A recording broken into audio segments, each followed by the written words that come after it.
ఇవాళ జరిగిన పలు మున్సిపాలిటీలు, మున్సిపల్ కార్పొరేషన్ డిప్యూటీ మేయర్, చైర్మన్ల ఎన్నికల్లో టీడీపీ సత్తా చాటింది.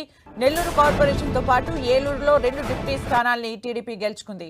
అలాగే హిందూపూర్ మున్సిపాలిటీని కూడా టీడీపీ జయజిక్కించుకుంది. హిందూపురం మున్సిపల్ చైర్మన్ గా 6వ వార్డు కౌన్సిలర్ డి రమేష్ ఎన్నికయ్యారు. మున్సిపల్ చైర్మన్ కు మద్దతుగా టీడీపీకి 23 ఓట్లు వచ్చాయి. హిందూపురం మున్సిపాలిటీ కైవసం చేసుకోవడంలో ఎమ్మెల్యే నందమూరి బాలకృష్ణ చక్రం తిప్పారు.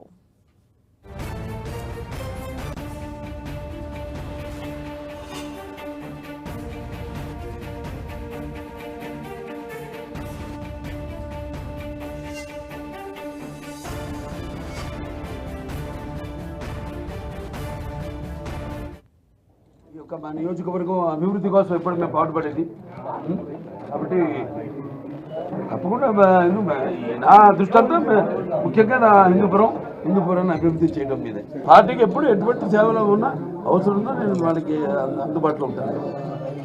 ఈ హిందూపురాన్ని కాదు, ఆ రకంగా నా సేవలు పార్టీ బలపరచడానికి తెలియదు విషయంలో ఎక్కడ అవసరమైతే